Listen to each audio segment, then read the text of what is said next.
Guys, ito na yung prepretuin kong binili ko. Hindi ko na masyadong kinaliskisan para hindi siya dumikit kasi natatakot ako na para dumikit doon sa sira na kasi yan. Yan ang gusto kong gamitin kasi yan yung luma. Kasi pag yung bago ang gamitin ko, baka magalit sa amo, baka maamo yan yung mga lulutuin ko na ulam nila. Kaya yung luma na non-stick, kaya hindi ko na masyadong kinaliskisan kasi tinanggal ko yung mga ulo, tinapon ko na, kasi yung dumi niya, hinila-hila ko lang siya.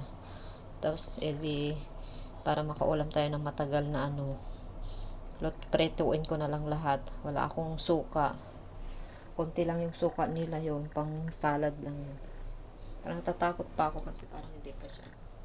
Yan, mantika ko, bumili sila ng mantika. Bago, corn yun. Sa akin, canola eh. Mas mura to eh. Ewan ko kung canola yung sunflower. So, ganyan guys. Lakasan natin para mabilis. Unahin natin yung malalaki. Sana hindi siya didikit guys. Para hindi siya madurog.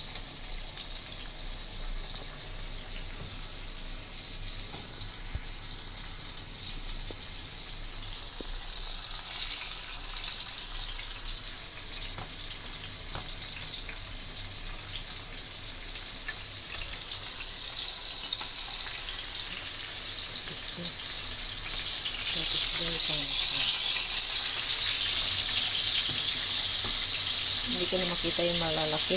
Ayan, malalaki. Ayan, buti na lang, hindi nadikit guys.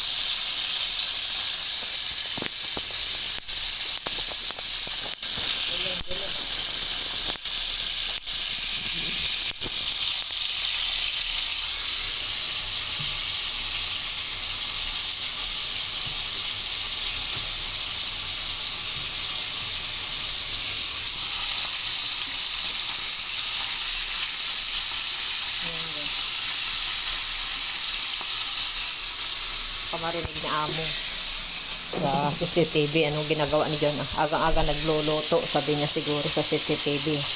Kaya ganito guys, pag wala si amo, tapos magatid ako ng bata, nadaan ako sa palengke, ewan ko ba, basta gusto ko bumili ng pagkain ko. Hindi pa ako pala nagsaing guys, na mag-aamoy na dito.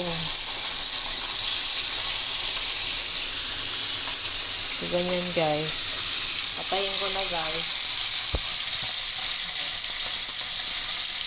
Naka high heat siya. Bye-bye na guys.